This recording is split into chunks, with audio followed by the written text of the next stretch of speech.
Putin tem falado que o mundo monopolar com uma única potência mundial é um modelo ultrapassado. Mas qual seria a alternativa?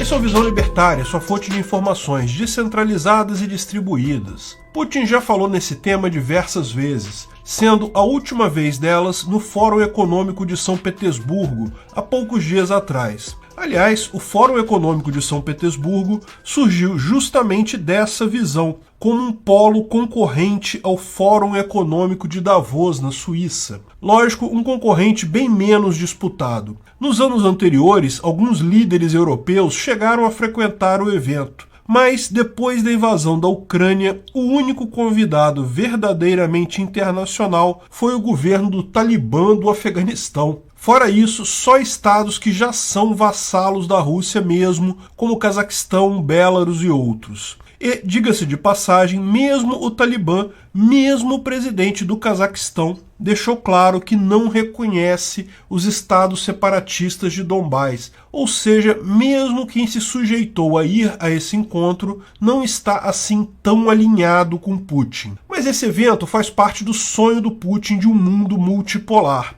A ideia proposta por Putin é simples e não deixa de ter alguma lógica. O mundo se beneficiaria de haver mais de um centro de poder no mundo. Hoje, a economia mundial e a maior parte das relações de força é comandada pelos Estados Unidos. Os Estados Unidos concentram um poder econômico e militar desproporcional, muito maior do que o resto do mundo, podendo fazer o papel de polícia do mundo. O problema é que isso acaba prejudicando alguns países, particularmente os Estados Unidos, por óbvio, evitam que países se tornem tão fortes quanto ou mais fortes que os próprios Estados Unidos.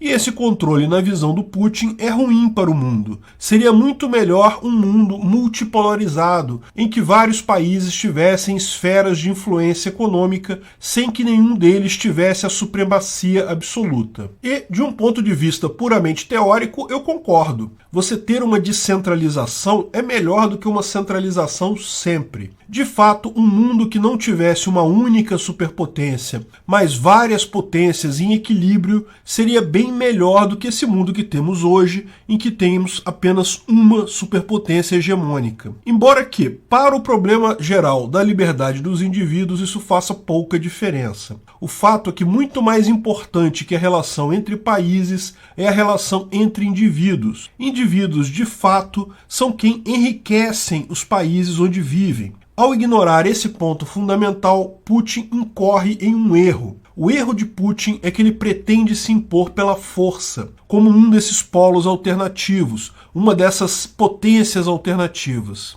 De fato, a própria China também é claramente candidata a ser um novo polo ou uma nova potência mundial. Essa, inclusive, é a ideia principal de Putin, que a Rússia e a China irão levar o mundo ao multipolarismo econômico, com os Estados Unidos tendo que aceitar isso ou morrer totalmente. O problema dessa história é a forma como a Rússia, e segundo a Rússia também a China, pretendem alcançar esse status, pela força, impondo respeito com um exército supostamente muito forte e uma vontade que beira a psicopatia. Temos muitas armas e somos loucos o suficiente para usá-las, parece ser o recado do Putin. Ele esquece que esse tipo de ameaça pode funcionar bem em uma máfia que briga em um quarteirão de uma cidade, mas em uma escala maior isso pega muito mal. Num mundo globalizado, violência acaba sendo cara demais para ser útil economicamente. E podemos perceber isso facilmente, porque essa não é a forma como superpotências são estabelecidas. A Holanda era uma grande superpotência no século XVIII, porque inventou o conceito de sociedade anônima que permitia separar o risco do investimento. A Sociedade das Índias Ocidentais foi o primeiro exemplo de uma empresa que você podia comprar ações, e o pior que poderia acontecer, você perder essas ações, porque de outra forma você poderia perder muito mais do que só as ações se a empresa quebrasse. Essa forma de investimento trouxe mais liberdade, mais facilidade de fazer negócios. Naturalmente, a Holanda se tornou um país muito próspero, muito rico e o primeiro líder mundial. Pouco depois disso, a Inglaterra adotou o mercado de capital, como já havia na Holanda, e mais a Revolução Industrial. Novamente, um novo grau de liberdade econômica e facilidade para fazer negócios foi fundamental e consolidou a Inglaterra como uma potência mundial e a libra inglesa como a principal moeda mundial. As seguidas revoluções tecnológicas e financeiras, geradas muito mais por cientistas inteligentes do que por estímulo estatal, nos lançaram nessa grande era de abundância que é a sociedade moderna. A Inglaterra tinha sim um grande império, colônia em vários países. O sol nunca se põe sobre o Império Britânico, mas não veio daí o seu status de líder econômico. Isso veio da liberdade para fazer negócios, da simplicidade e do respeito por contrato. E a prova disso é que ela se desfez de quase todo o império nos séculos seguintes sem perder a relevância. Além disso, o próximo país a dominar o comércio mundial foi os Estados Unidos, mais uma vez devido à enorme facilidade de fazer negócios, liberdade econômica e respeito a contratos. Os Estados Unidos nunca tiveram um grande império, algumas poucas ilhas por aí, e a Libéria, que durante um curto período foi colônia americana, mas certamente nada significativo. O ponto central é esse: Putin parece achar que um país primeiro obtém poderio militar e com esse poderio militar ele subjuga todos os países,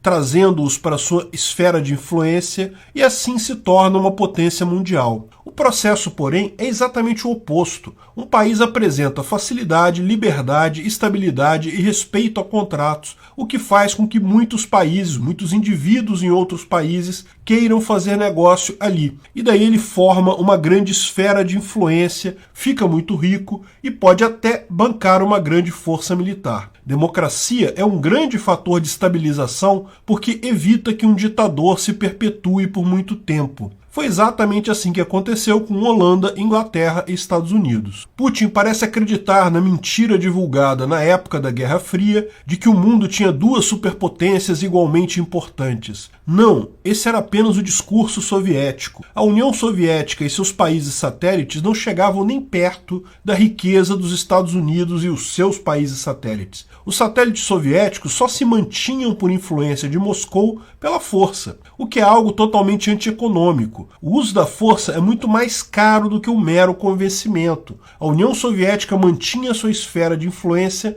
meramente com o uso da força. Os Estados Unidos, embora usassem a força eventualmente, usavam muito mais o próprio convencimento. E a prova disso foi a própria queda da União Soviética. Lógico que uma superpotência projeta sua força militar e muitos países acabam por obedecer a essa potência central por receio de comprar uma guerra. Mas tenha em mente que manter o poder exclusivamente pela força é antieconômico. Antes de mais nada, as pessoas devem estar razoavelmente convencidas de que é melhor para elas, de qualquer forma, obedecer a tal superpotência. Quanto mais os países, e muito mais importante, os indivíduos sob o domínio soviético tinham interesse em se alinhar ao Ocidente, mais difícil ficou para a União Soviética manter o domínio. E, de certa forma, essa tentativa patética da Rússia de capturar território na Ucrânia para trazê-lo de volta à sua zona de influência mostra o quão ruim é a estratégia do uso da violência.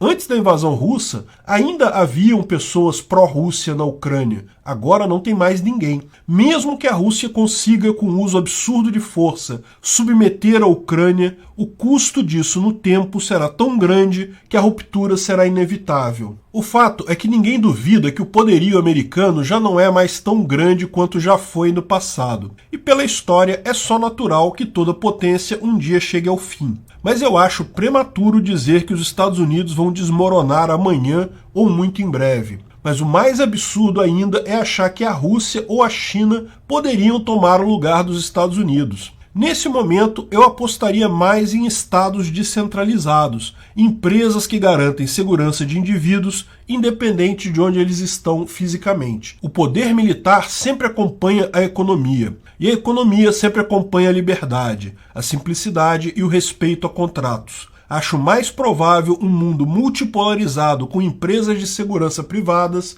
do que com ditaduras como a Rússia e a China. Obrigado pela audiência.